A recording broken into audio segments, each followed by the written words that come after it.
everybody. I had to unmute myself again. Hi, y'all. It's Friday. Happy Friday. How is everyone tonight? Another night. We are getting really close to finishing this book, you guys. Not the case, but the book for sure. So we'll talk about that. But I know that Joyce was here earlier, so hello to you. Laura from Knit for Brains. Good to see you, Laura. Are you back or are you... I can't remember anything anymore. Hello, there's Joan. Joan is here. Sharon is here. Did I miss some people? Okay. I'm good. Good. And Kat is here. Hello, Kat. She's been having to catch the replay the last couple Fridays, so glad you were able to make it tonight. Naomi is not feeling well, y'all. Give her your hugs. Hope you feel better, Naomi. Hello, Annie. Good to see you. I'm glad you're here. Shannon's here. My friend Shannon from over at Art Junkie, Crochet, and Mixed Media Arts. Kathy's here. Hi, Kathy. How are you doing? Sorry, I got my window partially open and thought I saw something fly by outside. Who else is here? I know I saw some other people coming in. Yay! I'm feeling pretty good today. Yes, feeling pretty good today. Maribel. Good to have you here, Maribel. You're on the border already? Girl, you whip through them blankets like nobody's business. You go. That is amazing. And it's so pretty. It's so pretty. Hey, Sally. Good to see you. Lori Armstrong. She's an OG. Okay, you're going next Friday. See, I get it all screwed up. Anyway, that's just the way my brain works. Working on a bod shawl along as your crime make. Yay! That's awesome. See? Us teal girls. Uh-huh. You're super tired. The end of the school year is exhausting. I don't doubt that. I do not doubt that. Annie said she was lurking. She was lurking. Aw. Oh. I forget what you're supposed to do for the voice. I would say a hot toddy. I'd say a hot toddy. I did Fireball and tea and honey. It helped. Mowed all day. You sound like Mr. Fiber. He mowed and mowed and mowed. I love me some Fireball, girl. Yep. They always say honey and lemon, but I tend to like just the tea with the honey. But with the Fireball, pretty good stuff. Okay. How did I get caught up so fast? Whipping through it all. I haven't got our t-shirt made yet. I did quite a bit of stuff today. I want to go ahead and I want to just kind of see, how are y'all doing with the book? How are y'all doing with the case itself? Do you feel like where's everybody at with the book?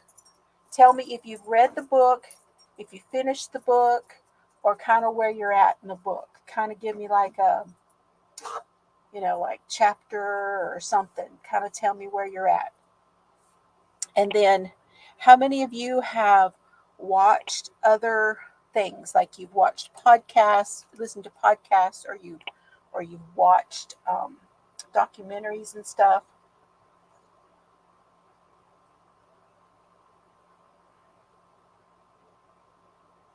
Okay, so Laura has finished the book and she watched the Netflix movie. Okay, so Annie finished it and went back to 16. That's cool because that's right where we're at.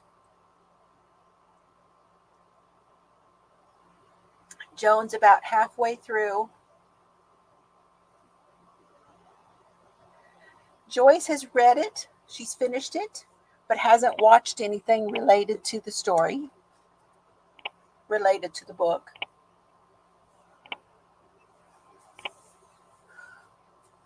Annie has watched the documentary on Netflix.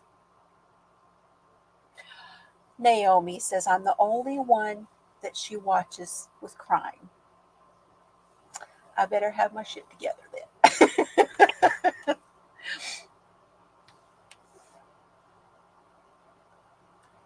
Oh, you've been watching all kinds of stuff, but you haven't read the book yet. I think, see, most of us are doing it on Audible, but you might be able to get it through Libby, through the library also, because I usually check to make sure you can do that before we start a book. You want to watch the Netflix now? You did watch a docuseries. Okay, yes. Watched recent stories. Pretty sure you'd heard most of it before. I don't doubt it, Sharon, because I know you follow other channels that cover a lot of this stuff. Your grands lived in Long Island. Libby does have it. Okay, good. I was thinking that I had checked on that before we started. Back in the 70s. Yeah. Well, I had a credit, so I was like, I just did it because I knew how much I cared for this author and the way that he did it. You got the audio on Libby. Good. Hey, Beck, you made it. Waiting till you all start a new one. You're visiting, listening. Maybe you'll watch the Netflix. Okay. Awesome. Y'all have to go. Okay, don't forget, put the word teal, T-E-A-L, in the description box to have your channel dropped. Beck finished the cowl made in my yarn. The yarn that Amber made for me, my fiber floozy colorway. She did a cowl. She designed it, knit it, and everything. Y'all have to go check it out. It is amazing. Hi, Deneen. Good to see you. I'm so glad you're here. So,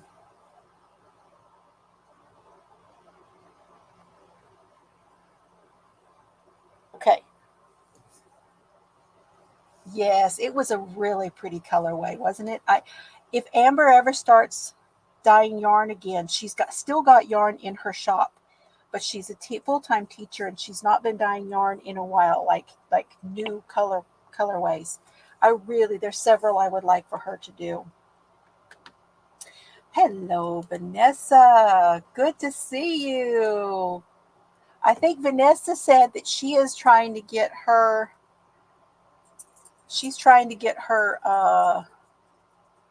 community tab too.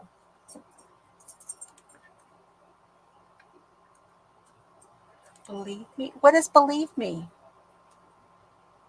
What is that one? I don't know that one. I'll have to look that one up. Huh. Put the word teal, Vanessa, so everybody can go over and get you. So that maybe you can get you closer. Okay, tonight's washcloth is half double crochets and it's front and back loop. So we're going to have to go back and forth in the instructions on this one because this is not as straightforward as the other ones. What you need to do is you need to crochet 27 a chain of 27 to start, okay? And then we're going to do half double crochet in the third chain from the hook and all the way across, and that's going to be our setup. Is Shad here? Where's Shad?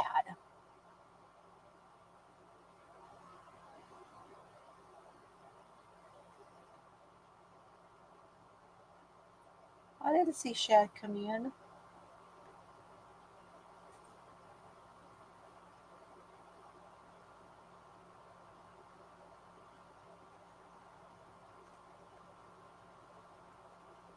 What was that? Hey, Lillian. Good to see you.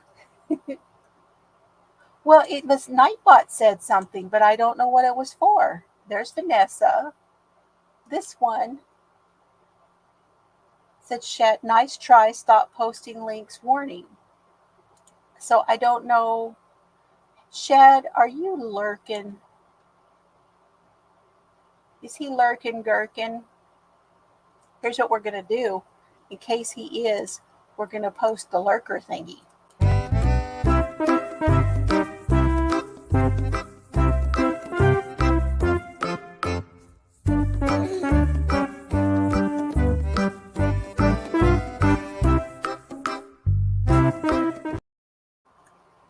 He is here. What were you trying to post, my friend? Hello, hello. Got to show him tonight's necklace. See if you can see that. This, I can't remember if this, I think it says be kind. Yeah, I think it says be kind on that side. And then this side is a rainbow smiley. Believe it or not, Mr. Fiber found this in a parking lot and gave it to me. We were out doing some running around. And then my shirt tonight is the Love Doesn't Hurt. And this is for Break the Cycle for the Gabby Petito Association. The Gabby Petito Foundation. And you can tell I have worn this a lot. You can't hardly see any of the writing. Good to see you, Shad. How's the fishing lately? Is it getting too hot? Too much rain? Okay, I'm going to bring in my hands. And I kind of feel like tonight's going to go pretty quickly, and then we can do some more talking about some other stuff, y'all. So let's see. I did take some notes on the dumbbell trial. The prosecution has rested, y'all, in the dumbbell trial. Okay, so we are on chapter 15.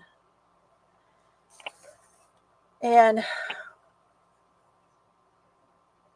you wearing your hat? Oh, I love it. I love it. I mean, I need to show your picture of you wearing your hat. Hold on. I saved that picture you sent me.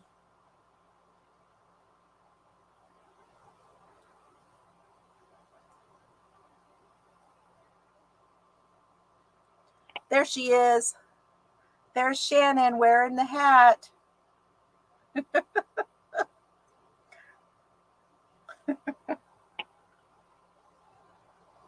She loves it.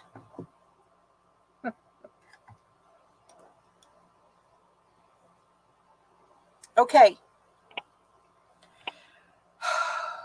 I told y'all this thing was fixing to go off in the weeds. Now, if you, for anybody who's watching is like, how do you do a half double crochet?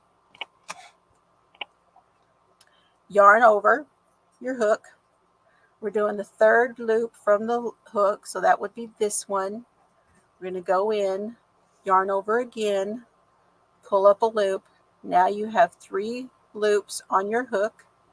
You're going to yarn over and pull through all 3. That's a half double.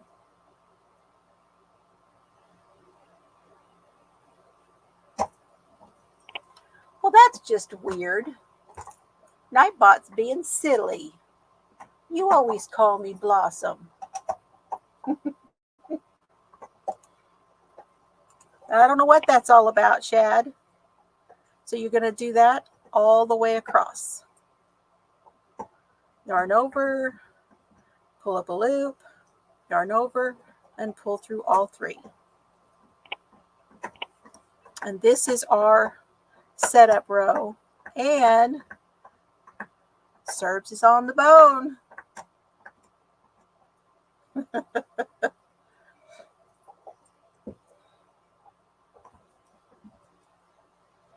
So here's the deal.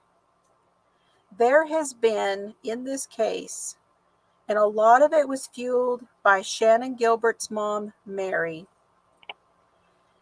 that she and lots of other people believed that Peter Hackett had something to do with Shannon's death, with her disappearance and then her death. And there has never been anything proven as to what happened to Shannon. So there's now a lot of theories and people out there thinking that they know what happened. And I think all of us really feel like we've talked about it here, that we feel like we know what happened, that we have some sense of what may have happened to her. Joe Scalise and his son, Joe Jr., the sister, her name is Dawn. They all live fairly close to each other there on Oak Beach. And they have been harboring a grudge against several people on Oak Beach because back in the 90s, there were a couple of them that tried to get them removed from the association. So, in general,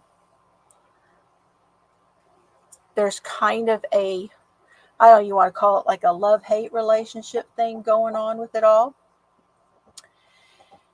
They more or less felt like they know what's going on this, in this neighborhood. They're just friendly enough to get along with everyone, but they're still very, very cautious of the neighbors.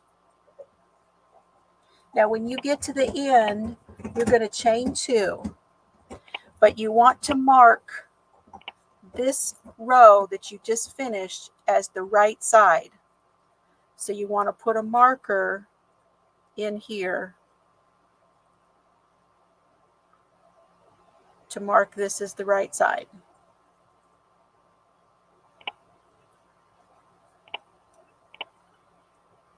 So you did that chain 2, and now you're going to turn.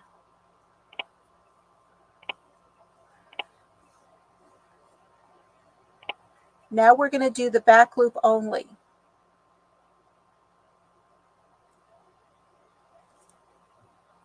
I said post, front post, and I'm sorry, it's back loop. So we're going to go into this very first one right here, and we're not going to go through where we have both of the two underneath, or hook underneath both of them. We don't want this front one, we want the back one. So we're going to push it in between those two and grab that back loop, and then pull our loop up, and then pull through all 3. Let's go in between them and take just the back loop. And we're going to do that all the way across.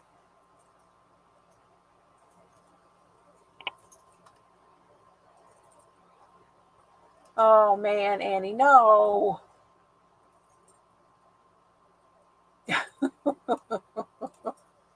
Most people, I hear a lot of people saying something about burying certain, she's going to bury the phone. Okay, we're going to do that all the way across.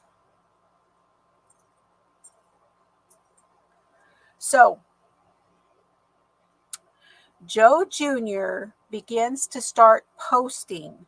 And y'all remember I told you about that web page called LongIslandSerialKiller.com.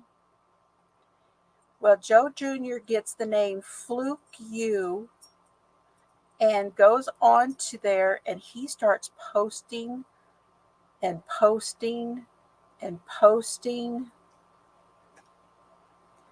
And Robert Kolker, who wrote the book, as part of his research for the book, interviewed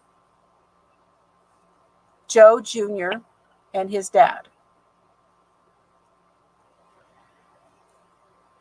They said that they thought that Shannon was in the marsh behind Hackett's, behind Peter Hackett's. Now, they weren't far off, but at the time of the interview, she had not been found. Okay, so keep that in mind. Then the Hackett's, then Peter Hackett got really nervous. They were saying he was nervous because there was supposed to be a project. Now, Joe Jr.'s sister was heading up this project to have the marsh drained back behind there because of, like flooding issues and all kinds of stuff. And they're saying that Peter Hackett got really nervous about them. He was not really wanting them to go through with this project. There were really no corroboration on the theories that were coming out. Every time they would come out with a theory, the Scalises, there was just really nothing to back it up.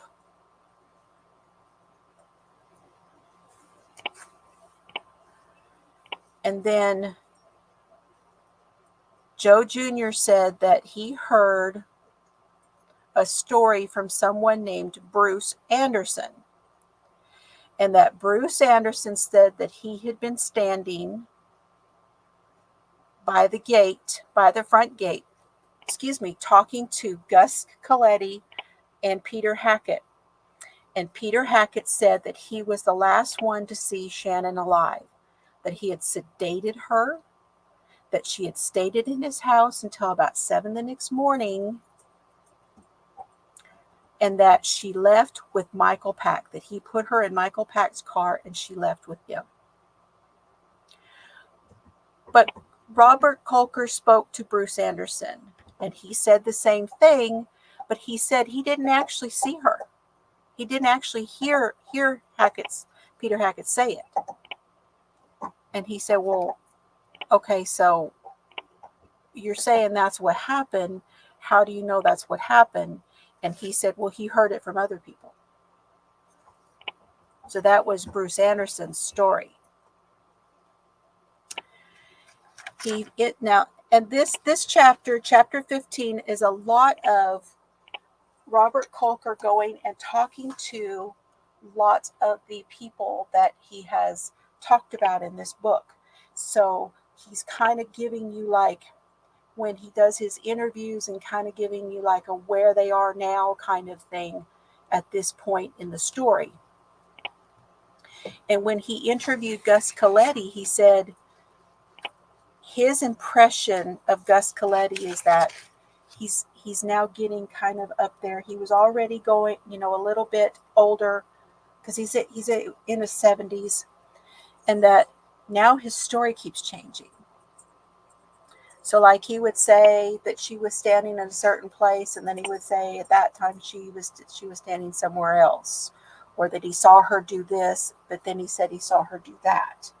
And so his story has changed several times since he was. And I have heard Stephen Keogh and other investigators who have talked about this and said, when you first get out there, you want to interview people because and get their story as soon as possible, because when you interview them later, it's not always the same story.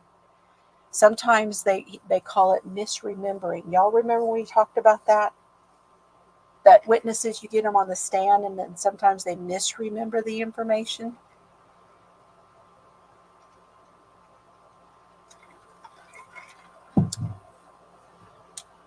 Whew, double fisting it. I got my cup with my Canada Dry. And then I've got my coffee also. It's a double fisting tonight. What are y'all drinking? Okay. Now, when you get to the end of your row of half double crochets in the back loop, you're going to chain 2 and turn.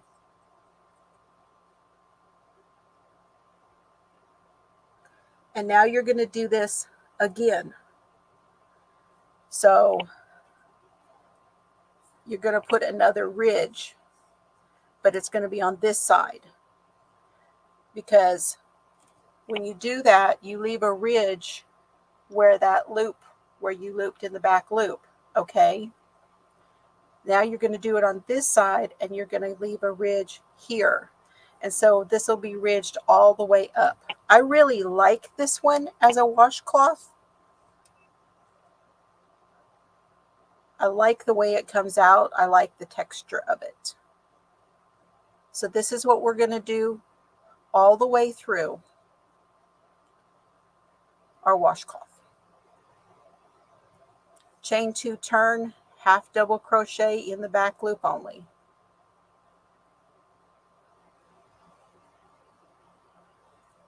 Dragon fruit icy. Ooh, that sounds good.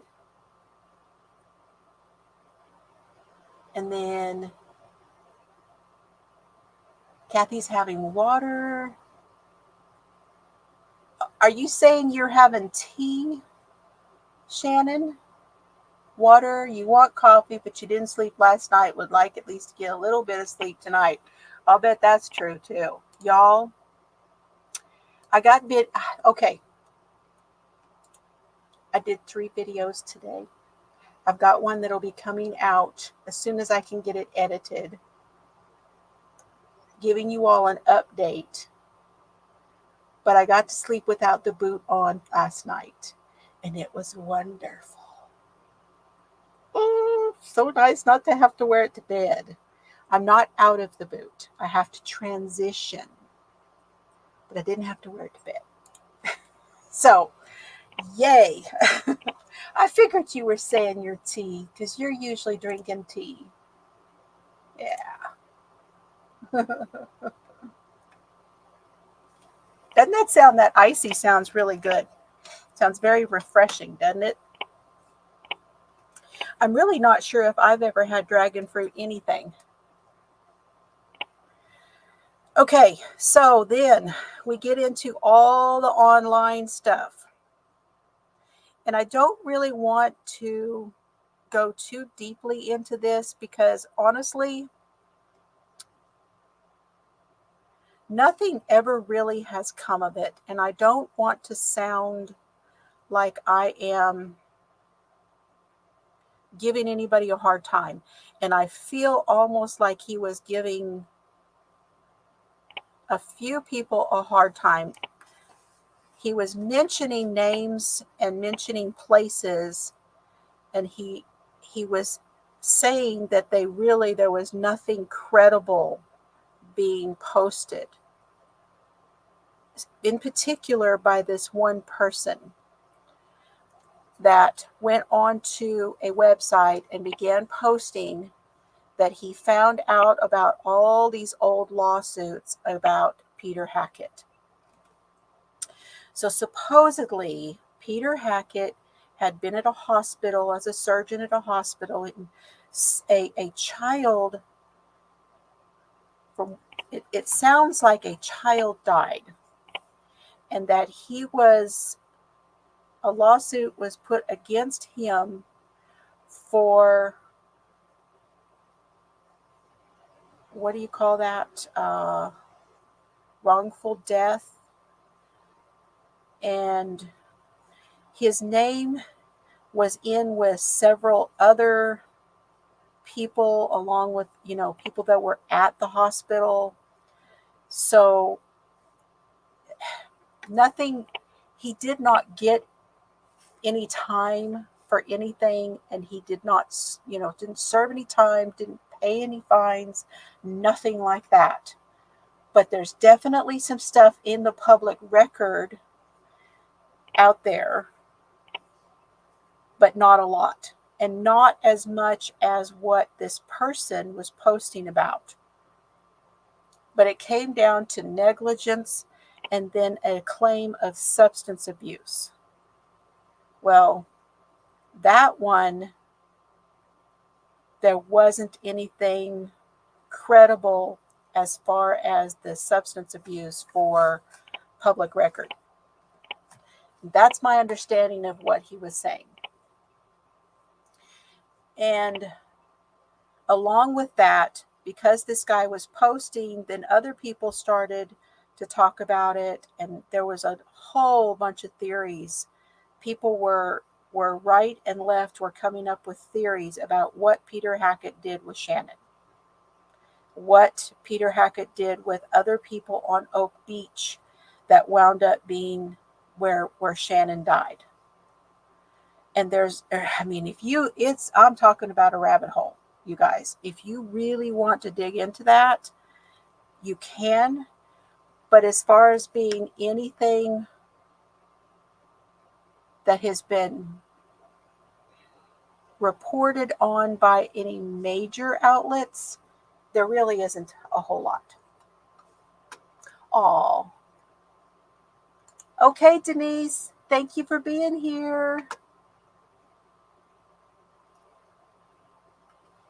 I know. It's amazing.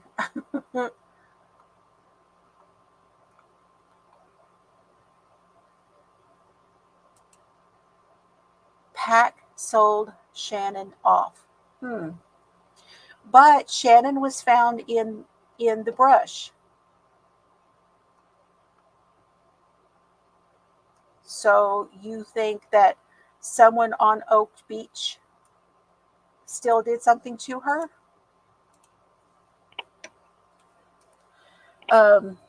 Okay. Hackett became a celebrity almost, just kind of like how serial killers become celebrities. You've got BTK, you've got all of this, and or even something like P. Diddy, becoming a bit of a celebrity over what he's got going on legally. He became a celebrity that way. And the people on Oak Beach were really not enthused about this, because first you've got these bodies and then you've got the media. And so it was quite a thing. And I don't know if you guys picked up on it, but Oak Beach, the people who live on Oak Beach, that little, not really an island, but kind of community, actually belongs to a town.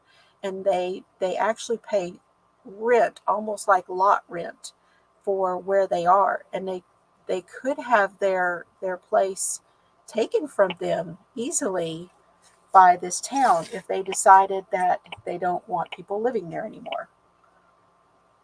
It's quite a thing.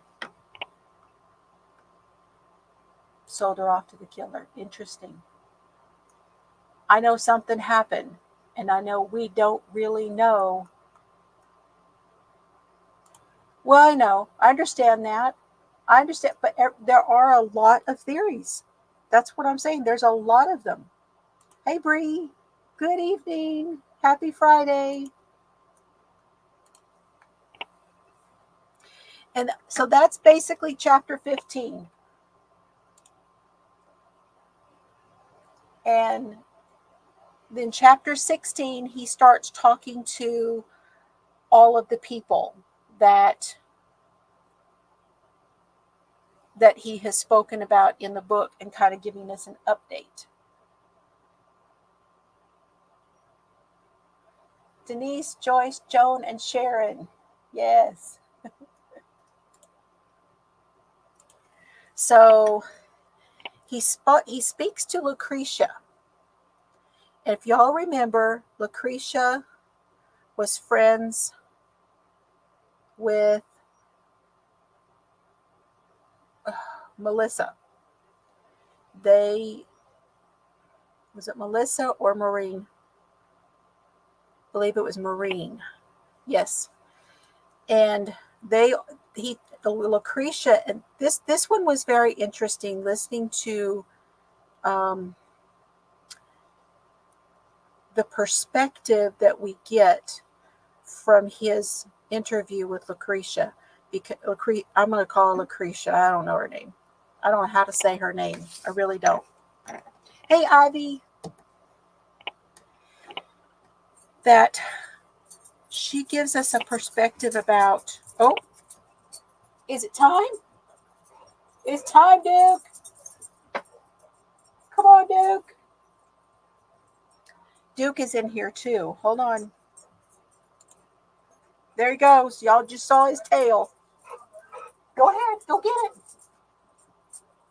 it. Duke likes to come in when it gets hot.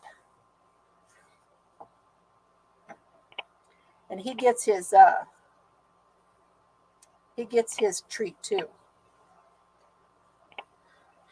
But she gives us a perspective about what it was like to be on the street. And there are some statistics that are given that just blow my mind. Okay? So Lucretia tells the story of how she had her boyfriend Mel, who was also her pimp, and she got pregnant with his child. They wound up, she goes off the street. They move in with her family. Later on down the road, they have split up. He has gone his way. She has gone her way. She's raising this child. She goes into rehab. She gets arrested for a couple of different things, for drugs and other stuff. But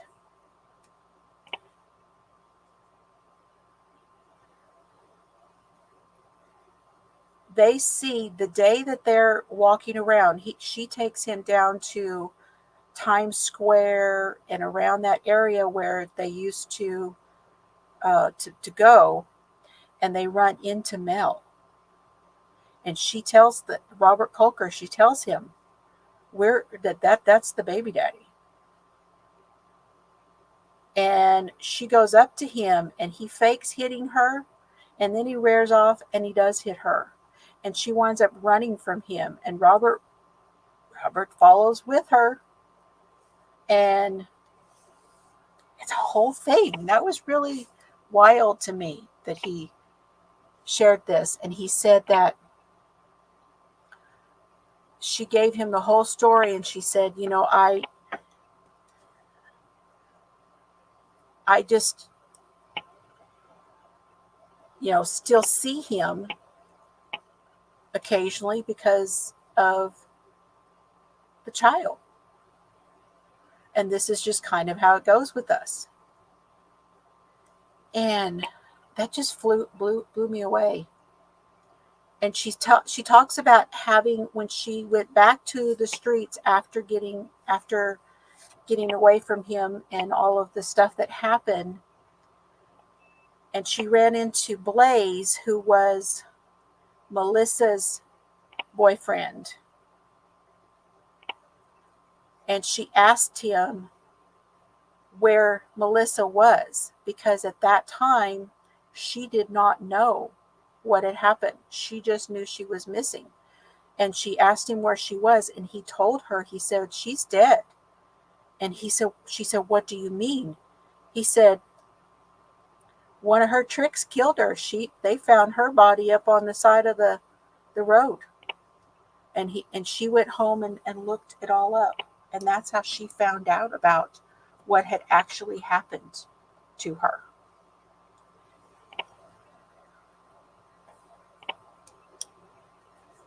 Now, she is on a campaign of sorts to get girls out of that lifestyle. And here's the statistic.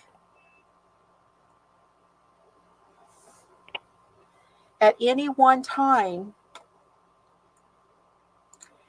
in New York City,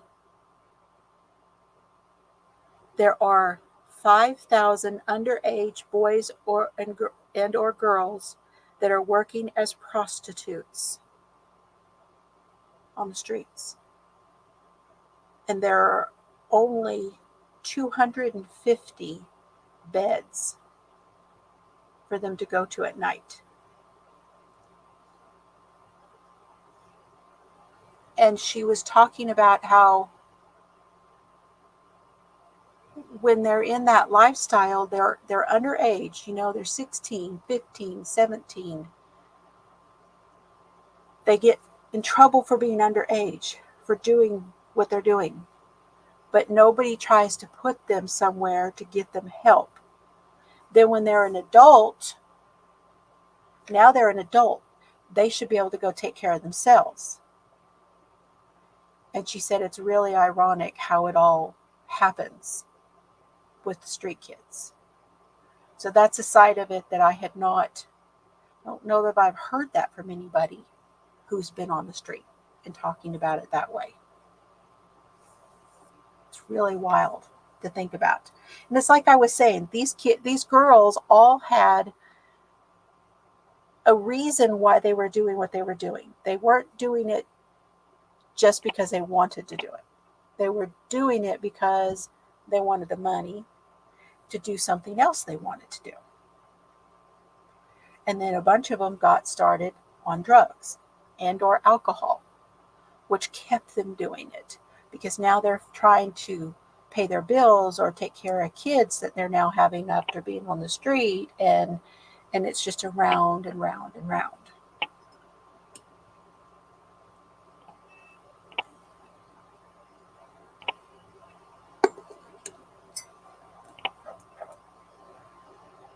I hope y'all are just talking, just listening, because nobody's saying nothing. Yeah, there's a lot of that too. There is a lot of that too. There's a lot of them that grew up that way. They grew up in these families that there's just nothing but trouble. But there are some of them that's not all of what happened. But most of these girls, the story is that there's a lot of fighting going on in their families. A lot of chaos in their lives. Oh, you're knitting. Okay. Nobody wants to type because they're crocheting or they're knitting. Okay. I got it. There's a lot of untreated mental health too. Absolutely. It's unbelievable. So Melissa's boyfriend Blaze is another person that he interviews. He finds out that Blaze has 3 kids, and in his estimation, he did not do anything wrong. He loved her. She was the one that was doing it, even though he was her pimp, even though he was taking money off of her when she did this. So, oh, I'm sorry. I don't know what's going on with that. That's another, that happened to you last time too. Hey, you just keep on. Wait till you see what I got the other day. Oh, you're working on my cold case thing. Oh, it's so cool. You guys have to go see what she got. It is just the coolest. She's making something for me, you guys. Hey, Jeannie. That's okay. You're welcome to go back and watch. Absolutely. Absolutely. Get caught up. But I'm glad you're here. And then Sarah. So Sarah was the friend that went into the business with Maureen.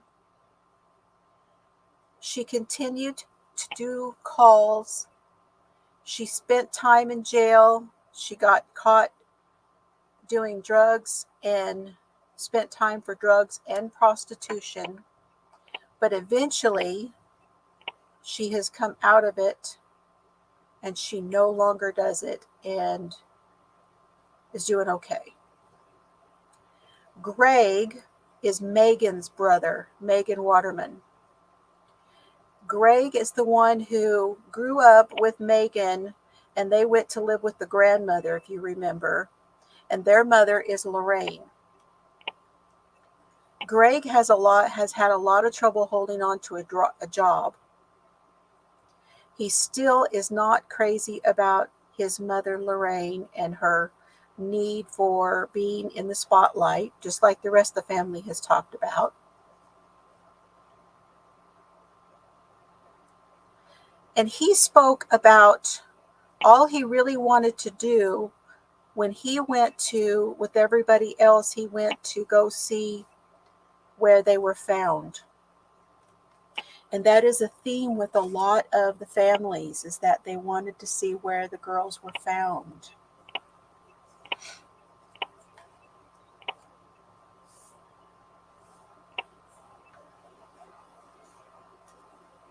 Dave Schaller, who is the roommate for Amber, and he was in love with Kim.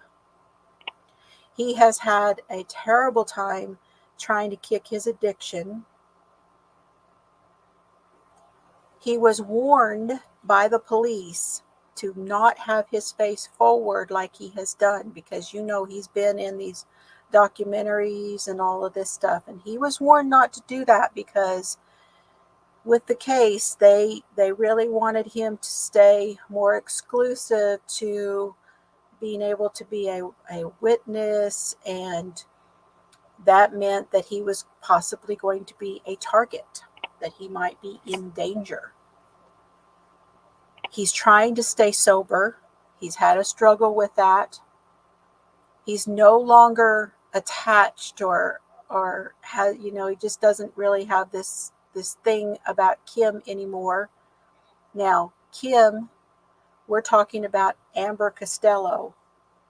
Kim would be Amber Costello's older sister, and Dave tried really hard, remember, to take care of Amber. Can you see the ridges? Can y'all see the ridges on this?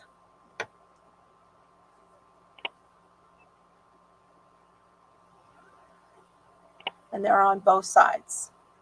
It's really a nice texture. Of course, I love half double crochet. So he says he tries to stay clean, but he's not attached to Kim, but he still thinks about Amber, and he still has dreams. And I think that he is still feeling guilty that he was not able to protect Amber. When Robert Kolker interviewed Kim, he said that she acted like an addict.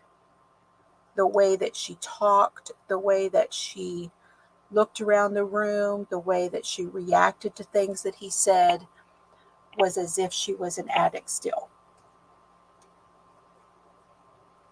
And she was still escorting. And she was doing that because she said originally she did it because she wanted to try to find, she was trying to, it was before Amber was found. And she was trying to stay clean. She was in and out of facilities to stay clean. That family, Amber Costello and Kim's family, they were a family of addicts. And she was working out there working because she wanted to trap the killer. Now there was an A&E documentary, and he talked about how Commissioner Dormer came out and was contradicting the prosecuting attorney Spada. This is before Jimmy Burke and Spada went down for what they did, okay? That he came out was contradicting them and saying that it was one killer, because Spada was saying that it was more than one. And he was saying that Shannon was a separate case from all the others. So basically he's trying to say that we have one killer for 10 and that Shannon is a separate case. And then Kim called Culker back after that happened, after Dormer came out with that, and she said that she had gone back, and he said that she had basically gone back to the drinking and the taking calls again. And that she was determined, even with her face being out there, even though she had done all these documentaries and all that stuff, she still thinks somehow that she was going to be able to trap the killer. But in all honesty, she's just placating herself. And it's sad. It's really sad. Because with Kim and with Waller and with Missy and with Lucretia, with all these people who are family and friends of all of these people, they've all been affected. It is a reverberation across the water. It is all of these people that have been affected by all of this. It's not just one thing. Okay, we're going to take a quick break. I'm going to stand up for a minute, and I would like to say thank you to my members. And I have a special little deal for that. So you guys hang on real quick while I stretch, and I'm going to play this for you.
Thank you guys so very much. Oh my gosh, Joyce, she did it again. She did it again.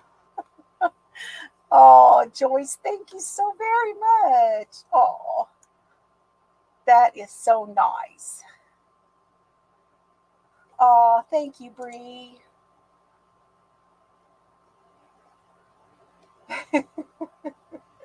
And Joyce, thank you. So let me play this again.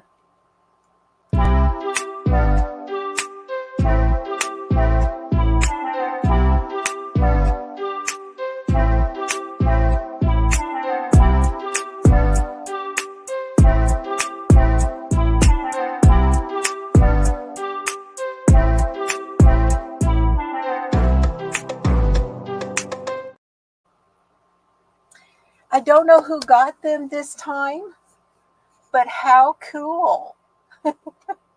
Joyce, you're the best. And hi, Nancy. You like it? I hope y'all like those my little dealies. Okay. So did we see who might have gotten the... Oh, Joan listed them. Okay, that's what that was. So it is Adele and Bon Bon and Lefty Crochets and Mirror Knits and Bobby Wyatt. Congratulations to you all. I will add your names in the little ditty that I played earlier. So congratulations. And Beck, you got one too? Oh. Okay. Well, I do have, I don't know. I put it in StreamYard thingy, but not StreamYard, in Nightbot, but I don't know if it ever worked. I don't know if that's the join or just to subscribe. So if anybody would like to, that's the one to do it, I think, if I did it right. Oh, I'm getting warm thinking about that. That was so nice of you, Joyce. You are the best.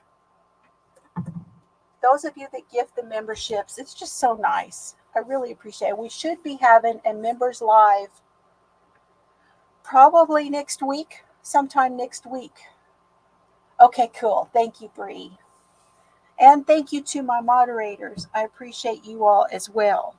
Now, if you did get a membership, and if you would like to, if you email me and tell me what your address is, only if you want to, that I will send you a little something in the mail. I've only had a few people even email me, and there's been a couple of them that I just did it because I had it and I knew they were members. So yes, growing the family, I love it. It's awesome. It's awesome. But I love all y'all, members or otherwise, all y'all. Anybody comes and spends time with me, I really appreciate you all. Okay, let me run through this last little bit. Chapter 17 is not very long, so I want to run through it. Oh, we're doing really good on time tonight, though, too. So let me do that real quick while I'm working on this washcloth. Whew, I had to turn my fan on. I was getting warm. That was my problem. I was getting warm.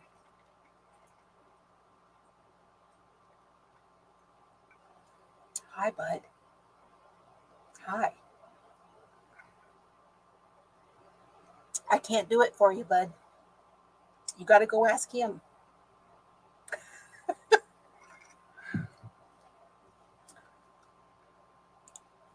I'm getting the eyeball over here. Oh, you want to come up?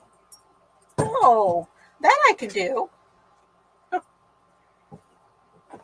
He says, move your big old boot, Mom. I want to get underneath. Sometimes I don't hear him very well. Okay. Okay, Beck. I appreciate it. I think you may have to have it turned on. There's like a whole thing with your phone and stuff too. I don't know. You got your lap warmer? Aw. Is it Oliver? She has one named Oliver. Okay, in chapter 17, he starts with when they started the new search for Shannon, which was around the December the 25th, and I think that was in 2011. Okay. And everyone thought that the law enforcement was just going through the motions. There was a new search going on, but that's exactly what they thought. Everybody, the families, all of that, they were watching them do what they were doing, and they all thought they're not really doing anything. They're just going through the motions just to whatever. And then he talks about his interview with Peter Hackett.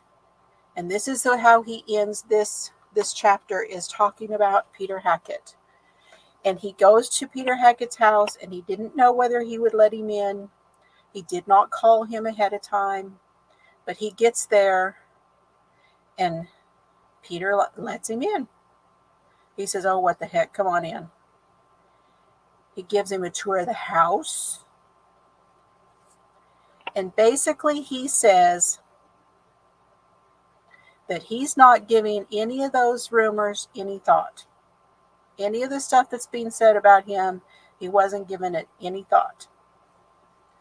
He says that he told people that they should have called him. That nobody called him that night. But that people should have called him because maybe then he could have helped Shannon.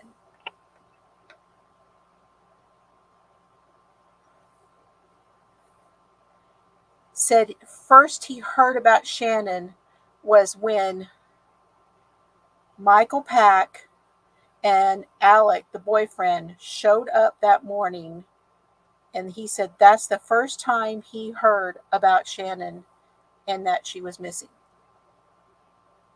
And that he told them that they should go to the police and they should report her missing in the town where she lived. Not there, but where she lived. That he told them to do that. And he said adamantly that he never saw that girl. He doesn't remember talking to the mother.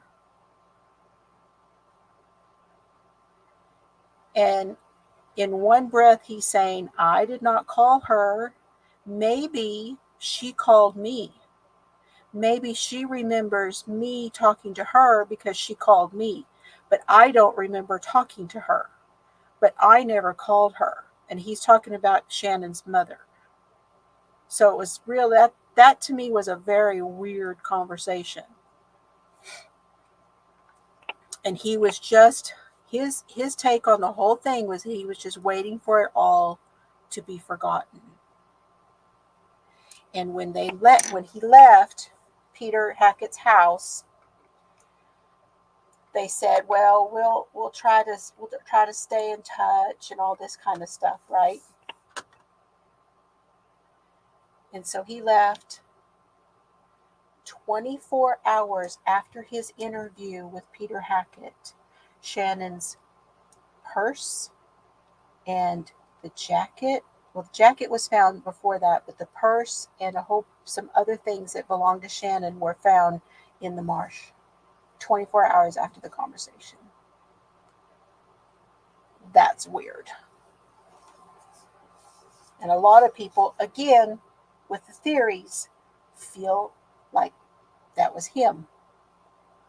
There was theories that he was keeping the bodies in his shed because Mary had gone to the Oak Beach and she had gone back to his house and she had looked in the shed and she'd gone with Scalise. Scalise was out there snooping around and she went with him and they looked at Peter Hackett's shed and they saw burlap. So then there was that. There was like all fueling this for Mary also. That's it, guys. Now we have 18, 19, and 20. 3 more chapters left for the next time that we do this. That's where we're going to stop today. Anybody have anything to add? Joyce says, the one thing I agree with is that the law was negligent. Oh, hell yeah. It's been a cluster, I know. 24 hours later, they find all that laying out there. Right? Okay, any questions right now before I go back to Daybell? The prosecution has rested. I do want to do one other thing.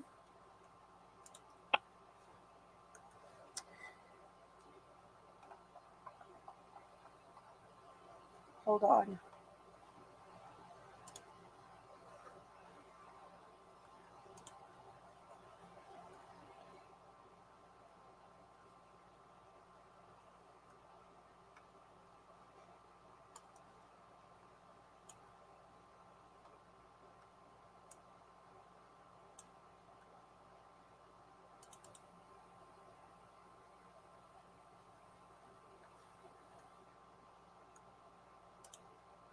I'm working on something. Give me a sec here, guys.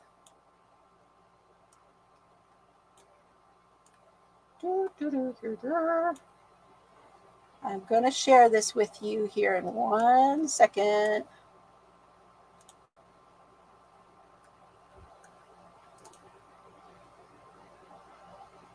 This is Amber.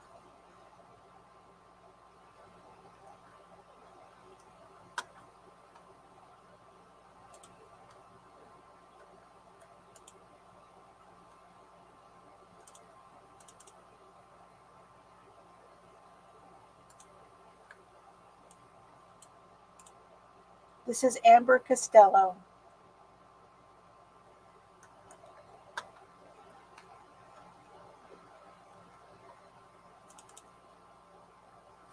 This is Maureen.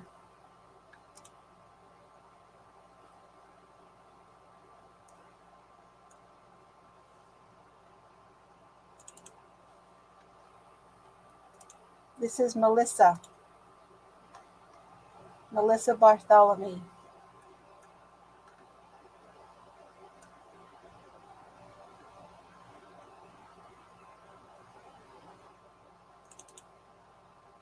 This is Megan. This is Megan Waterman. This is what she looked like when she passed, when she was killed. This is when she was younger. I found a younger picture of Megan. And this one, this is Megan's daughter. You may have seen her in some of the documentaries. This is her daughter.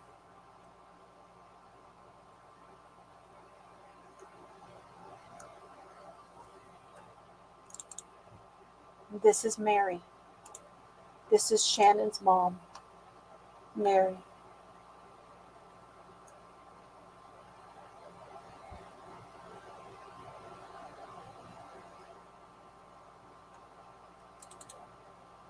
And this is Shannon.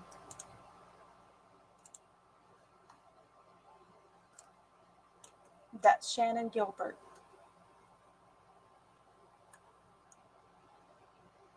Yeah, it's exactly right. They lost their way. And then they lost their lives. Now I want to show you, before we start talking about Daybell, this is Charles Vallow.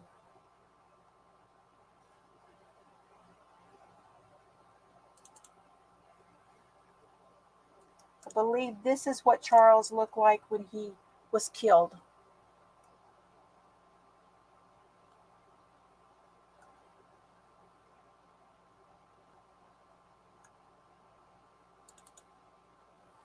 This is Tammy Daybell,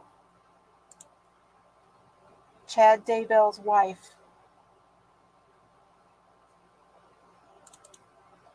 Hey, Glow. This is the Daybell family. Evidently, this is the one, this is the son that was on mission. So he was not here. This was at Emma's wedding to her husband. This is their daughter, Emma. Here's Tammy over here. I don't know all of their names. I think this one may be Garth, but I'm not positive on who is who. There's Chad right there.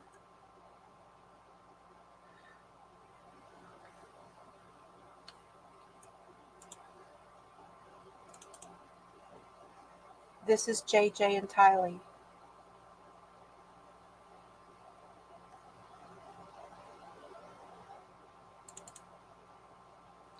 And this is the last picture ever known of Tylee at Yellowstone.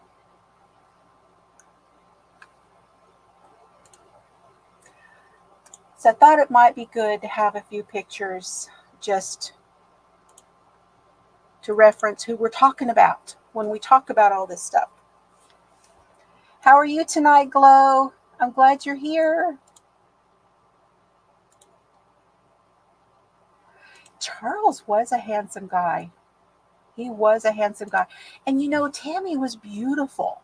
And what an absolutely gorgeous family they had. What a wonderful family. Doesn't it just blow your mind when this stuff happens? It's like, huh? Wow. Because it looks great, So, what happened? I'm going to kind of just run through what happened this week in the Chad Daybell case. Isn't it? That's okay. That's okay, Annie. I understand. My eyes are a little better today, but I have an appointment next week. Did you go in yet? Did you go in to see about yours yet, or when do you go? I can't remember what you told us last week. I have forgotten. Okay. Monday, we finished up with FBI Special Agent Heidemann. Now, I don't know if did Lori come in today? Lori Armstrong. Hey, Laura. How are you tonight? A consult. Oh, that's a ways away. Good grief, Annie. What a struggle. What a struggle. Of course, that's less than a month.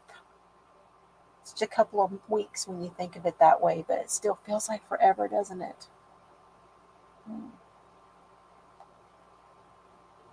Haven't seen Laura yet. Oh, there she is. She's lurking. Okay. I thought I had seen you early on.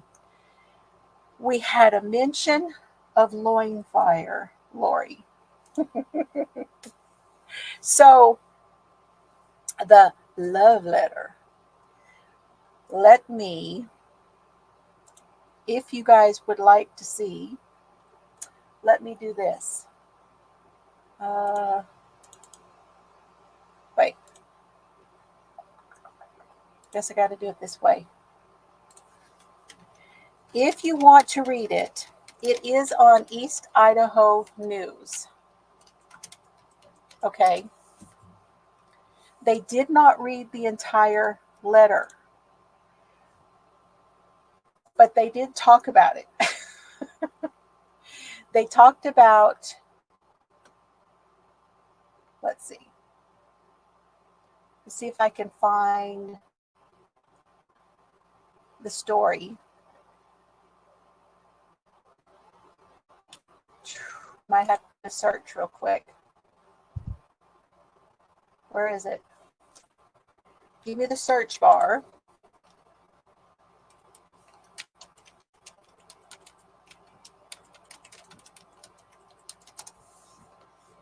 Click, click, click, click, click, click, click.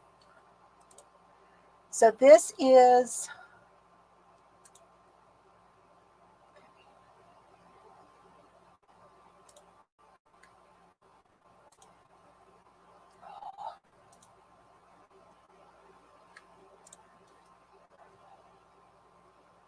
they did.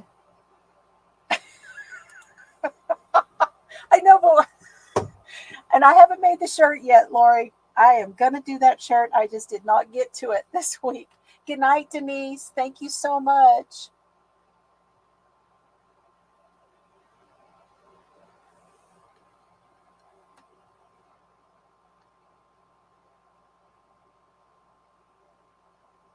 Oh, you had your surgery.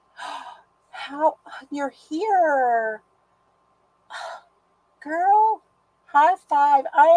Thank you so much for coming in after your surgery. It just totally walked away from me. So you're still dealing with some gas from your surgery. Yeah, that trying to get all of that out from that is, if that stuff's painful. Tell it, Mr. Fiber and I say, till it turns a corner. You just wanted to turn a corner and go. But I can't believe you're here after that. How are you doing? I hope you are well. Going on the evening walk. Okay, Joyce, thank you. Thank you. Thank you so much for the gift. I appreciate you.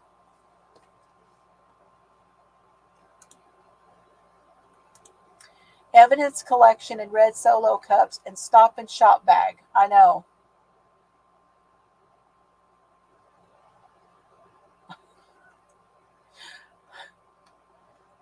Yep, I know.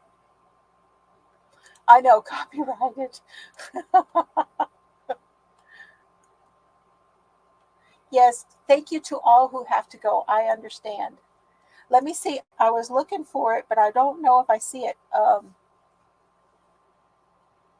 Okay, so I cannot see the chat because I can't put it over to share it. But here's kind of, this was found on Lori's account, and further messages indicate that the talk of the restraining order was in regards to Melanie Brennan continuing to read her messages between Chad and Lori. Here it is. Chad began to write Lori a story that was sent in many text messages throughout the day. Very detailed story that began long ago in another world. And I will cover that part as I go along, and the characters figure things out. But on the morning of October 26th, James arrived in St. George, still a bit baffled by the message he had received. He unloaded his books and set up his table, then joined the organizers. He saw his friend MG, Melanie Gibb, had been so helpful to him when he spoke in Mesa. MG introduced James to her friend Elena. So he's calling himself James and he's calling Lori Elena. When their hands touched, he felt a shock pass through him and his heart started beating fast. Elena was gorgeous and vivacious, and James was a little intimidated, yet honored that she would talk to him. Hi, Mary. How are you tonight? Glad you came in. You guys want me to read this thing? Oh my gosh. I don't know what part of this story has the loin fire, but this is the story that they're talking about.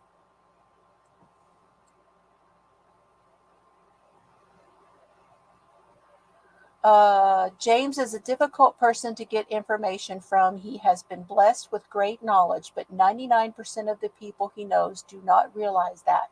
He's very guarded, and he is a great task to gain his trust. But as Elena leaned forward to him and asked a couple of very insightful questions, his heart burst with joy. He knew she was one of the very few people on earth he could trust.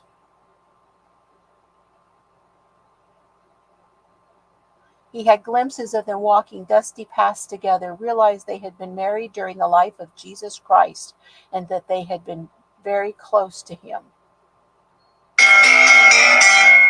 Yep, that's my medicine. I mean, this thing is a long, long story.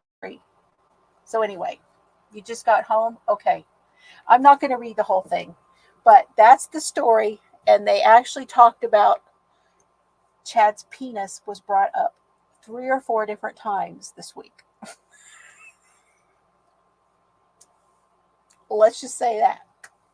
Okay, then we had the forensic pathologist. And I was watching Nate report on. Okay, so Nate was talking about, let me just go back to the whole Chad's penis thing. So he called his penis Storm, and he wanted Lori to grab him by the storm, and they would. That's the loin fire. And that was brought up like 3 different times during that. Okay? And then Nate was telling us that last year during Lori Vallow's trial, when this was read in court, there were several women in the courtroom that giggled quite a bit. And that night, there was a huge storm in Idaho Falls. Yours is about to go off too. Actually, hey, Tina. Hello, hello. Yeah, still here. absolutely still here. Let me go grab my medicine. I'll be right back. I don't want to forget, and I forgot last time.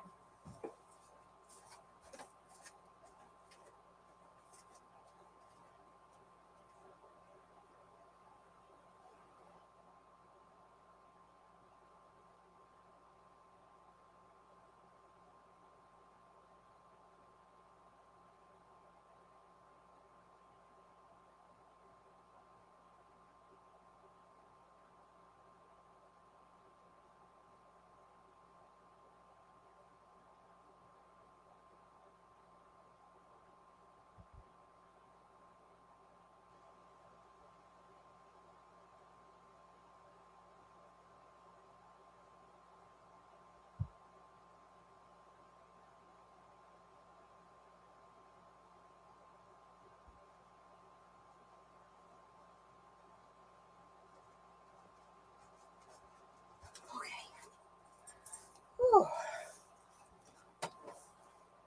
Good boy. Oh, I just pushed yours. Intermission, yes. What song are you playing, Bree?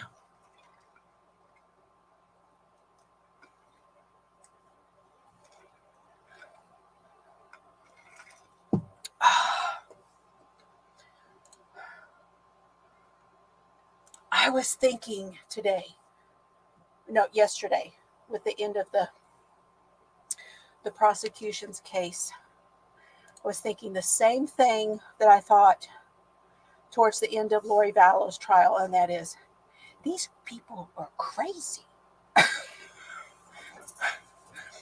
If you were on this jury, you'd be going, these people are nuts. What the hell?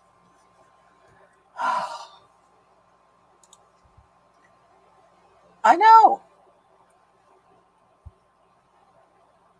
And I'm sure there are some, but there can't be any pictures taken or we would be seeing it.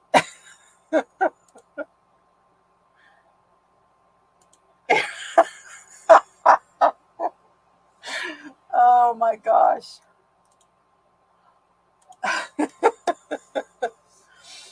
So on Monday evening, Nate Eaton had to leave the court and he was not able to stay, and his counterpart took up for him, covered for him. His one of his co-workers, she picked up and took notes for him because he actually got ill listening to the forensic pathologist. The forensic pathologist went over the sharp traumas to Tylee's bones. There were CT scans of the bones, of the pelvic area, the hips, the left and the right hips, the sacrum.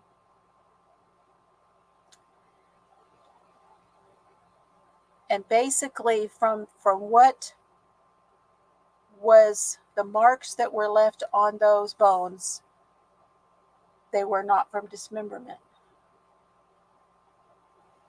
There was thermal damage, and there was sharp force trauma.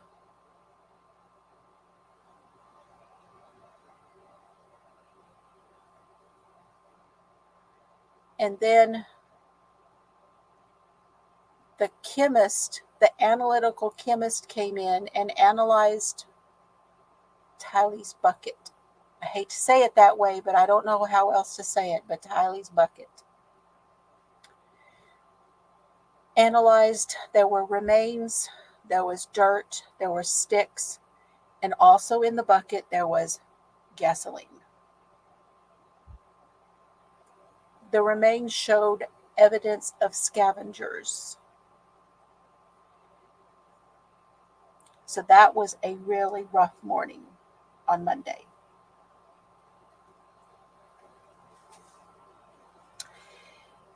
We had Tylee's best friend, Ashley Rend, come in between that and Detective Casinas. I don't know how I say his name. Detective Casinos, or Casinos, or I don't even know how you say his name. But Ashley came in and talked about Tylee and talked about being a friend. She also talked about having been at Tylee's house and having been around the family and having been around Alex, that Alex would be around, that she just kind of thought of him as kind of a, I don't know, was just her uncle, and just knew him just from being around the house. So she just kind of, her testimony was just one of having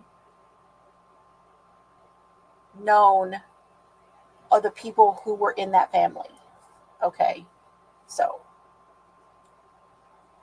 I believe that's what her testimony was supposed to be, and to bring something to light and touching about Tylee. So Detective Casinas was he talked about the satellite photos from August of 2019 and July of 2020. No. Was that right? I'm looking at my notes. Hang on. From August of 2019, September 2nd of 2019, September 9th of 2019, and October 25th of 2019. Those were the satellite photos that they talked about. And basically the photos showed, and we could barely see them on the TV with the way it's all set up in the courtroom, but it showed how there was a definite difference in the ground where the bodies were found. So you could see it on the satellite photos. In August, those color changes were not there. And he is no, that's not him. That's a different one. But his was going over something called Apollo mapping. Then they brought in the tool mark guy. And then we're back to Tylee's bones again with the tool mark guy. So this is a guy who is a specialist on what tools do what. So like if it's a gun, then he talks about the tool marks that are left on a bullet or a casing, or, all of those kinds of things. But in this case, he wasn't talking about that. And he also did not look at any of the tools that they talked about before, like the shovels and all that stuff. He didn't talk about any of that either. Let me turn that off, get a little quieter. What he was looking at is what the marks were on the bones and what might have caused them.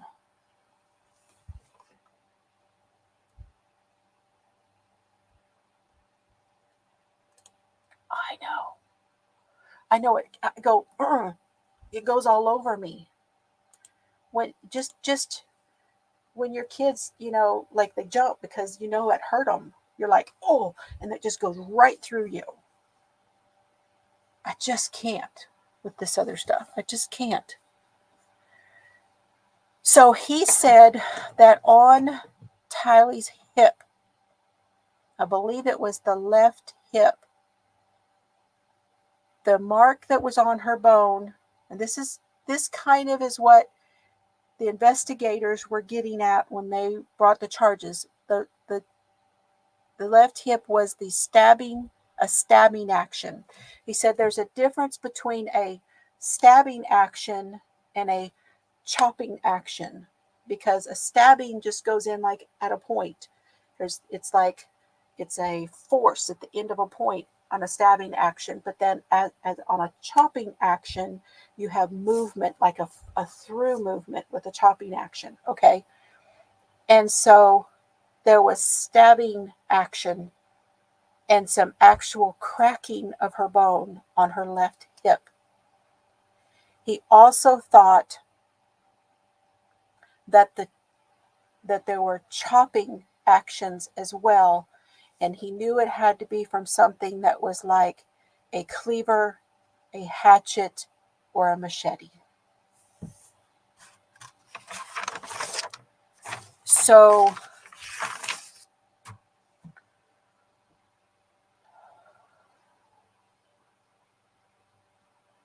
if she was not dismembered, what does that leave us to think about what happened to Tylee? And the only thing we can do is hope that it happened after she was dead. Agent Ballas came in and talked about the cast analysis. That is the cell phone stuff. And talked about the names that they did the how they all got those burner phones, and he testified to these names that were being used on these burner phones. So Chad was Boyd Dial, and Alex was Homer J. Maximus, and I don't know that he retrieved a different name for Lori other than Lolly Time was her iCloud, and another iCloud thing. Those were there.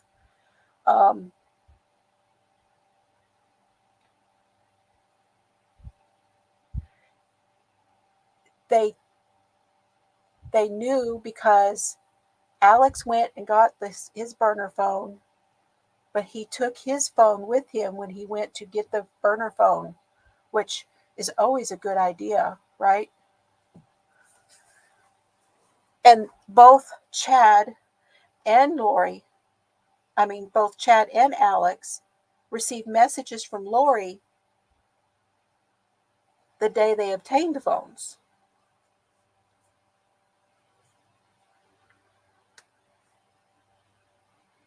Alex and Lori were communicating with Chad.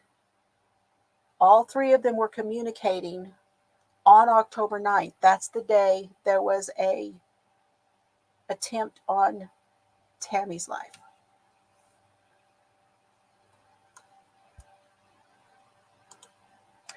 So in this trial, Yes and Chad, they had a plan, basically. Hey, Rosie, good to see you. Hey, Niecy. Hi. That's okay. I'm glad y'all came in. I'm going over the Daybell stuff that I took notes on. I don't have a whole lot, but I just wanted to go over a few things. And then on October 18th, now this was the day that Tammy died,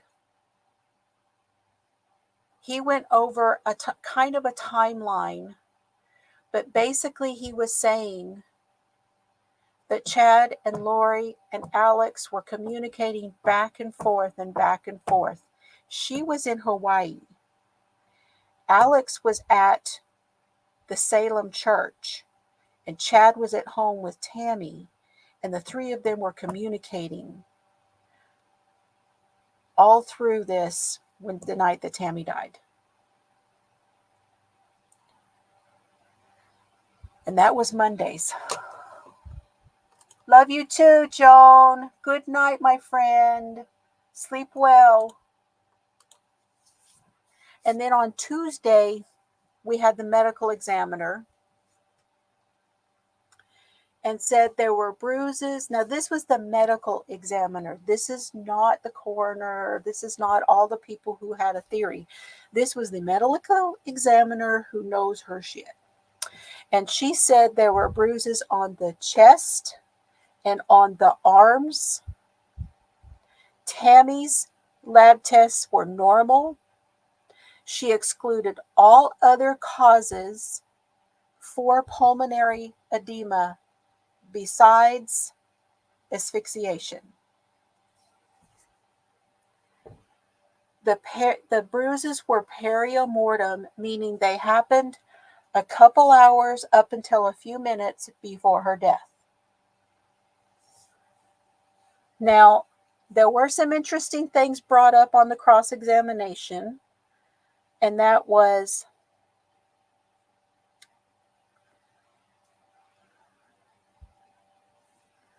could there have been any real outside circumstances to, hey, Debbie, that's okay, to her death? And the response was no, because she was a 49-year-old, otherwise healthy woman with all of these other things that were going on that they do take into account. So when they get the information from the investigators, they get the information from the family, they use all of that information in their determination, and they are allowed by law to do that. He asked her about something called Prior really wanted to talk about heavy lungs. She had heavy lungs. Didn't she have heavy lungs? No. The medical examiner said, we do a microscopic exam of the lungs. She did not have heavy lungs. There was foam in her airways. And you have to remember, she had been embalmed, so they were working with that too. Well, couldn't there have been natural causes of death? So, with no measurable cause of death, isn't an arrhythmia or a seizure? And of course, I'm going, because I have an arrhythmia. But she said, yes, but the heart should have had a problem for a lot longer. You don't just have an arrhythmia that night. And there was nothing anywhere about an arrhythmia in her life. And the foam accumulates over a few minutes with asphyxia. So could there have been anything under her fingernails? Which shouldn't she have been, like, if she was fighting, or if she'd been embalmed? She said, we don't have that because, she'd been embalmed. So there's no way to know what was underneath her fingernails.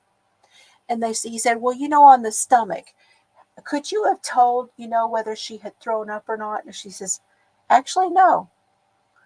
They still have food in their stomach, or they may not have food in their stomach. If they throw up, we can't really tell that they threw up. So that was the cross-examination. Then he left it alone.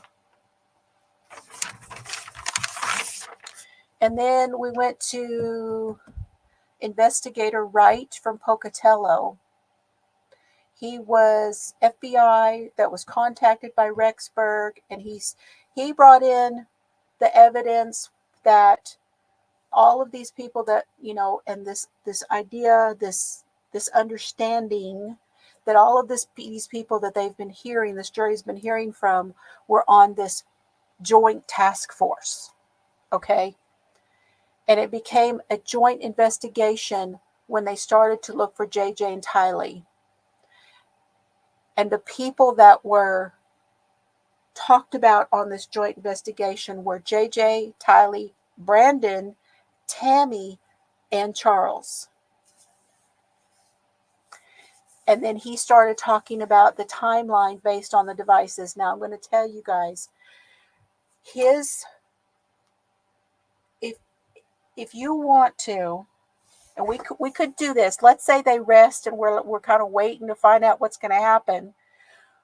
Maybe next week we could go through and we can listen to his timeline about what happened, because it was fascinating listening to it, but it took a couple of hours, and I can't do that. So we had his timeline, and then we had the timeline that was put out by the officer yesterday that he did most of the day before they rested. Yes. There was no visible, because she'd been embalmed, but they were able to take cells from the eyeballs. They talked about that. They were able to get that from her, some from her liver and some from her eyes. They were able to do that, to do the toxicology stuff. But no, there was nothing visible in her eyeballs because she had been embalmed. So, and actually there was nothing like that. That foam that she had was the only thing that was. You got the book? Oh, good. That's awesome. You probably could go ahead and do the whole book now if you want to. You don't have to wait. We have 3 more chapters left of the book. So then I did want to go over one more thing, and that was on Wednesday we heard the recording of Lori and Chad. Now, if y'all want to listen to that next week sometime, we can too. But they're talking about their plan. And here's what I wrote. This was my notes, what my brain said when I listened.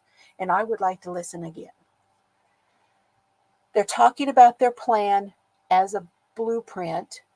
They're talking in code.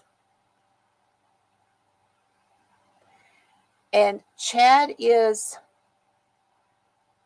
telling Lori that he has spoken to Alex, who's dead, that he's spoken to Alex, and they're talking about the fact that they should have got more assurances from Alex that their plan was going to go like they wanted their plan to go, that it didn't go right. And what about the backyard and the trouble in the backyard, and if they wanted to put in new plumbing? And remember, Chad was looking at putting a mobile home back there over the graves. And then they were counting on Alex. I think they were counting on Alex to kill himself in the way that they were talking through this. There was some really deep stuff going on, and they held this code through this whole conversation. But it was chilling listening to them. And if I'm the jury, I'm going, oh, hell no. Oh, hell no. These people are guilty as hell. Just based on that. I don't think they were confused at all. If I was a jury and I've heard this whole case and then I hear that, I'm not confused at all. They are guilty. But then again, I am more aware of a lot of things than the jury right now is. So, kind of hard to say, isn't it? That is all I have tonight, you guys. What a good one. This has been a good one. Okay. The only other thing that I was going to tell y'all is that I have an idea. Would you like to hear about my idea? Because I want to know if anybody wants to do it with me. I haven't done my giveaway yet either. Darn it. Guess we could do a giveaway.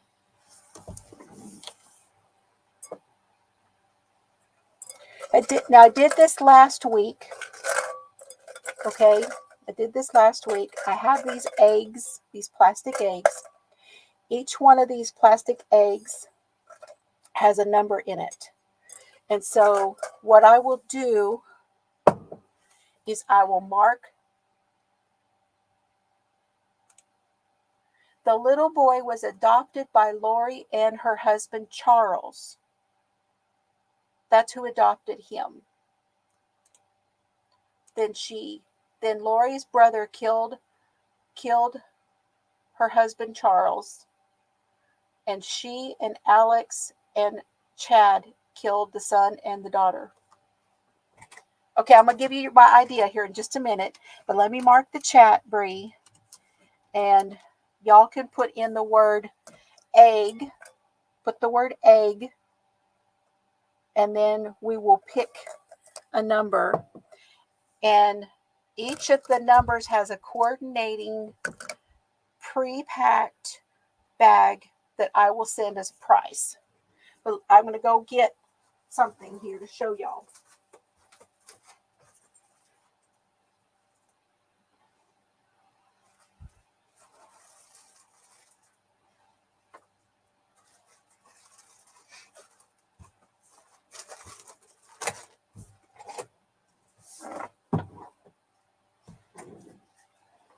Oh, look at all the eggs. Oh my goodness. Oh, there's a bunch.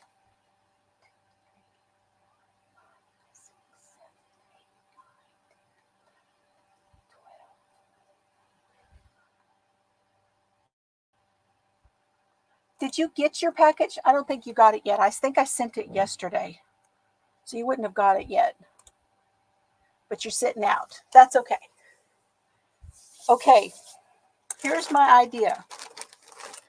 Our friend from here Karen B. Karen B sent me something. And then I don't know if I have told y'all this yet, but in my video, I was telling you guys that I thought my daughter Carrie had sent me some yarn. It was not my daughter Carrie. It was my daughter Chelsey who sent me the yarn. So I'm going to show y'all what Karen B sent me, what my daughter Chelsey sent me, and what I had on hand, and what I want to do with it. She's a good egg, yeah. That's pretty good, Beck. That's quick. Boy, she quick.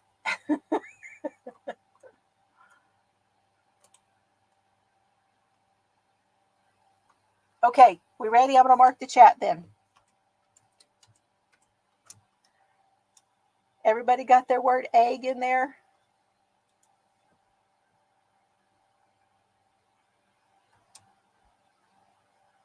Okay. Now we count. I know I saw where it started. Okay, here we go. 1, 2, 3, 4, 5, 6, 7, 8, 9, 10, 11, 12. Okay, that's what Bree said it too. She says it's 12. Let me go see if I'm doing an all-nighter. I have done, I don't know if you know this, Laura, but there was a time when I did 24 hours. Yeah. Well, we did 12 hours. We couldn't do 24. We had to do 12, and then we had to take a break. So we decided we'd just do 12. And I did 6 on my channel, and the other guy did 6 on his channel. We did 12 hours. That was wild. I was a couple years younger. Only 2, but that's okay, right? Let me see if Mr. Fiber is awake. And if he is, let's see his number.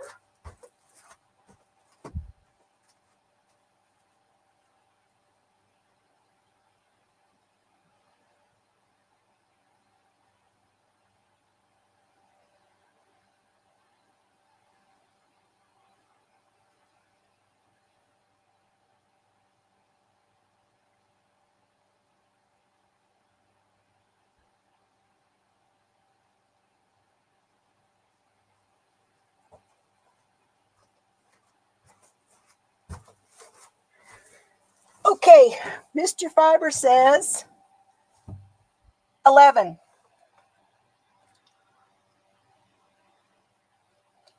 Which would be, on my screen, I see Laura. You were so close, Beck.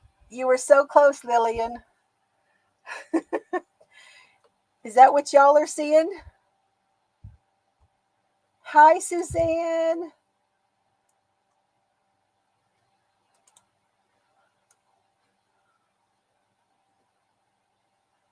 Bree says it's on her screen. It's Lillian. Okay, let me go back and count from the top.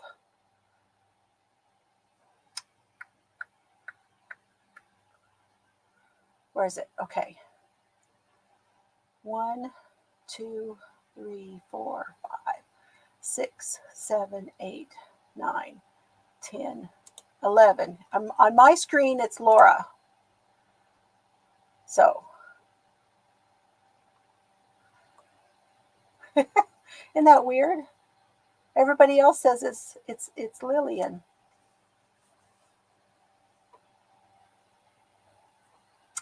Okay, Laura. When you feel good about, you need to send me first you need to tell me what your number is. Laura Coffin. It's Laura Coffin. What is your tell me your number for your egg. And then I need to know if you want me to open your bag or send it to you and surprise you? That's YouTube. That's right.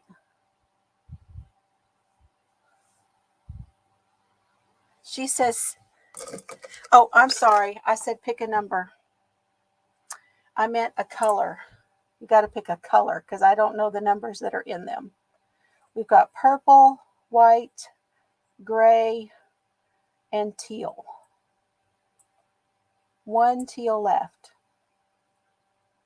See, that one is like a cat. We've got purple. Okay. Okay. Purple.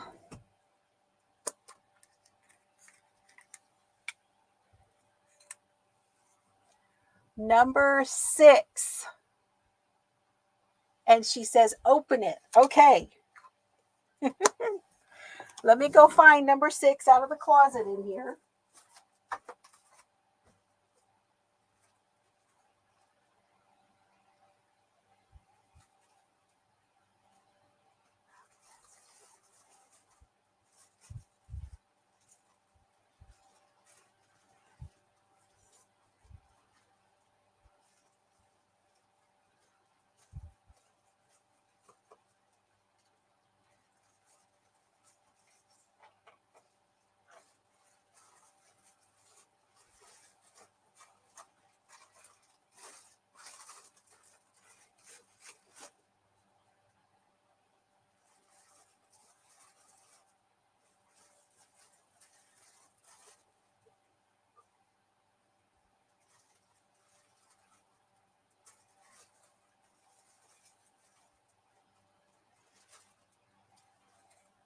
Found it.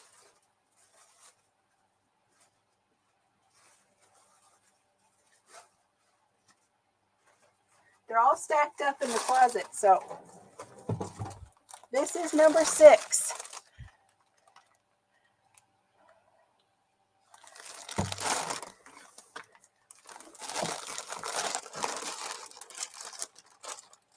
Oh. We've got a latte cake.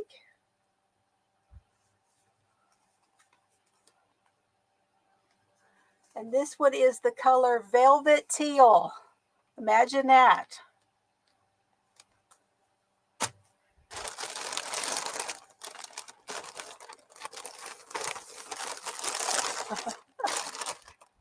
Ooh, and then this is really cool, but I have no idea what I want to do with it. So I don't have a whole lot of information about it. This came from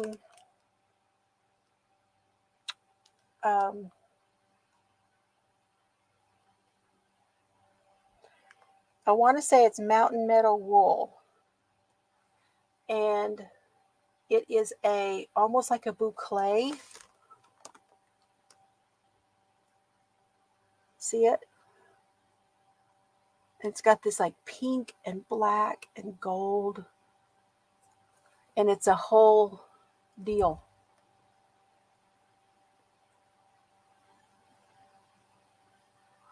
Thank you, Shannon. I've got a couple of them with that on there.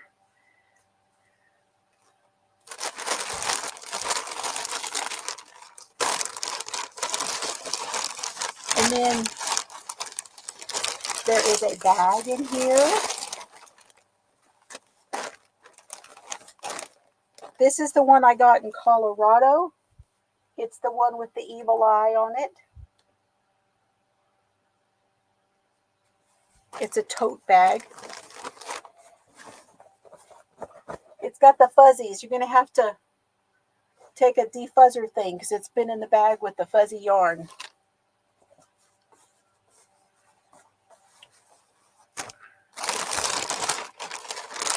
Oh, and you got 2 of these. You got 2 of these. It is the Aunt Lydia's Classic Crochet 100% mercerized cotton. There's 2 of them.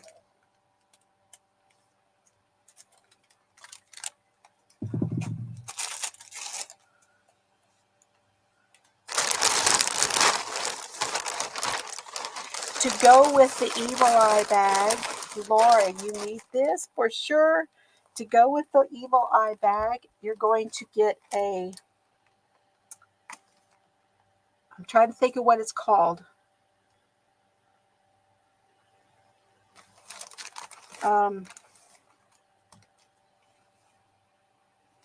Well, you burn it. It's got sage and all of that to remove negativity. I cannot think of the word right now. But that's to go with the Evil Eye bag. And then we were just talking about this. I sent one of them to Sharon. I got this at Joann's on the clearance. And this is the Karen Colorama Ogo. This is the color phasing yarn. Sage for smudging. Smudging was the word I was looking for. Thank you, Beck. Thank you. And then I'll probably put a couple stickers in here too. So that is that bag.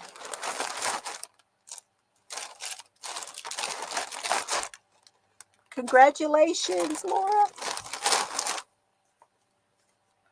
Big old Karen cake, latte cake.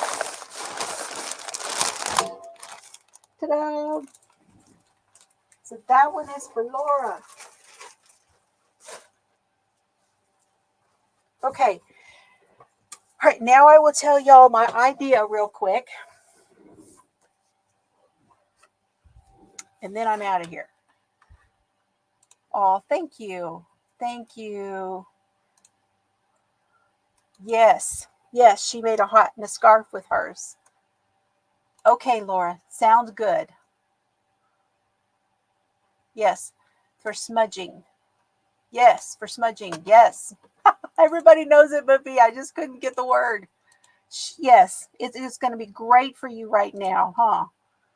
Absolutely. Yes. I know. I love it. I love that colorama. Okay.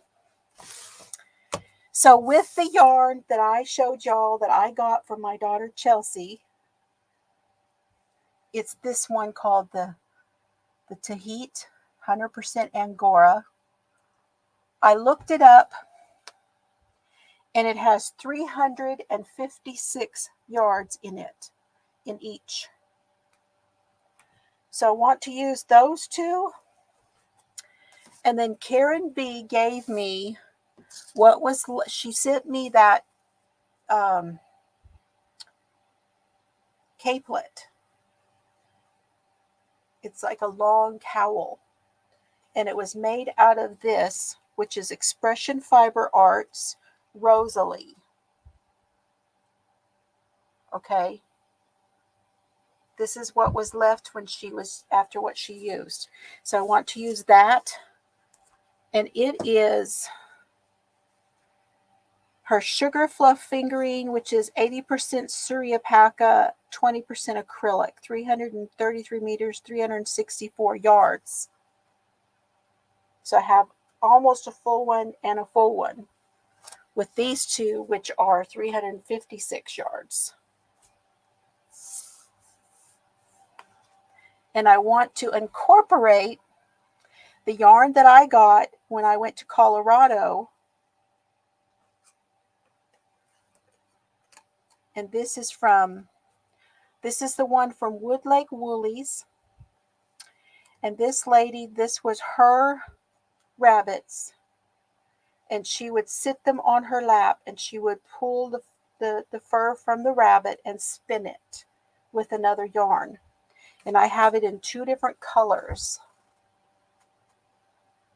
I have it in this one, kind of a beigey color, and then this one is kind of like a light camel color.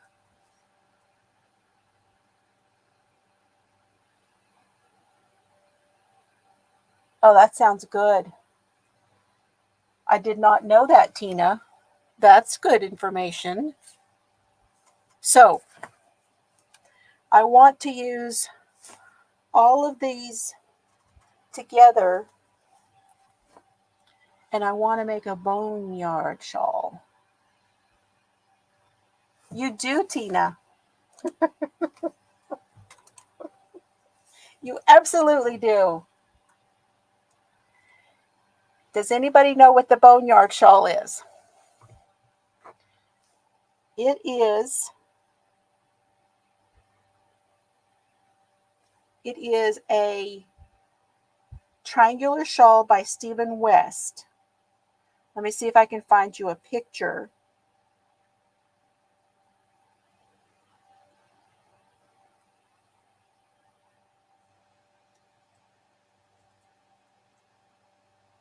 It's a free pattern.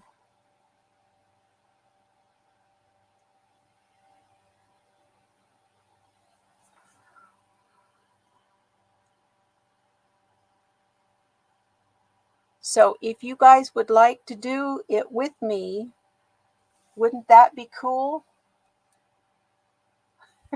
She's just following orders. I want to see if there's another picture, because I know this has been done.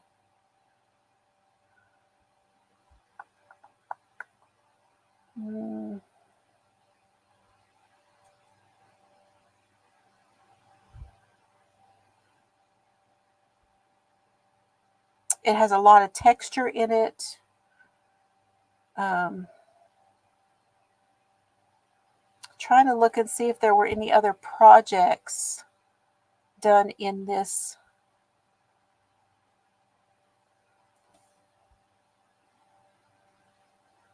See if any other picture. I don't see any other pictures. Yeah, it is knit. Yeah, this one is a knit. I know. What did she say? Lost Souls is the skull pattern. Yes. Yes, the Lost Skulls would be, but that one, the reason I'm thinking this one is it's actually done in West Wool, which is my local yarn store. You know, the one that's 4 hours from me in the Fort Worth area. That's how local. And there he used their tandem, West Wool tandem.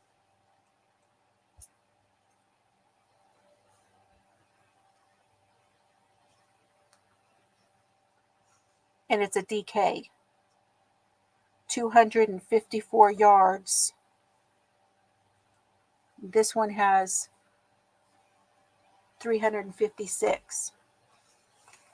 So I feel like I should be able to make it work, even if it doesn't come out as completely as large as the pattern would be. I think it would be nice. I want to do, and I'm thinking this would be like around the outside, maybe like an edge around it, to where when I wrapped it around, I could feel that Angora, right? Are y'all feeling what I'm feeling here? And then boneyard, I could try to find the Lost Souls one. If you guys wanted to do the Lost Souls instead, you could do that, because that one is crochet. So those that don't knit, if they wanted to do, you could do that. Oh, did you? I don't remember seeing that.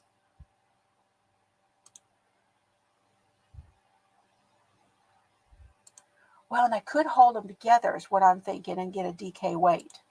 So this with this together would definitely give me a DK weight.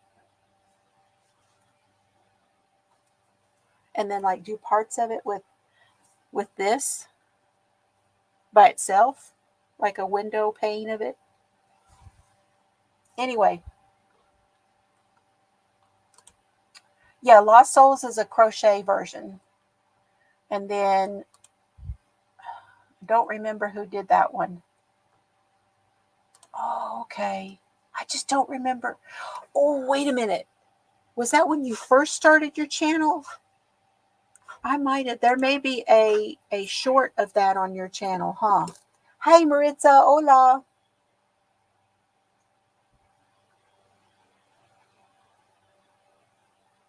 That's cool. Okay, y'all. That's my idea. Boneyard shawl. An Angora boneyard shawl. You know what flitters through the boneyard, right? Rabbits. They always. I had a rabbit on my road today. I'm gonna show you that, and then, do you guys want to see the kittens? I got pictures of Mama's kittens.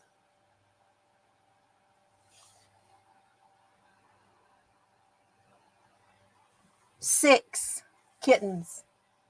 She has 6.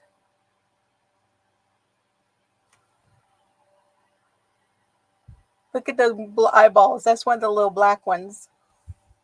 They're in the back of Mr. Fiber's truck.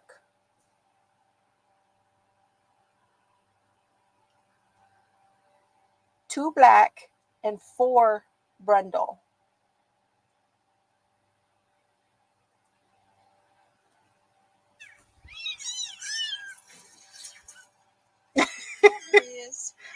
There's Mama. There he is.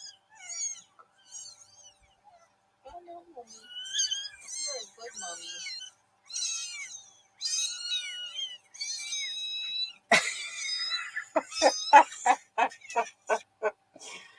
They're scrambling. They can't get out of there though. And then there's the rabbit.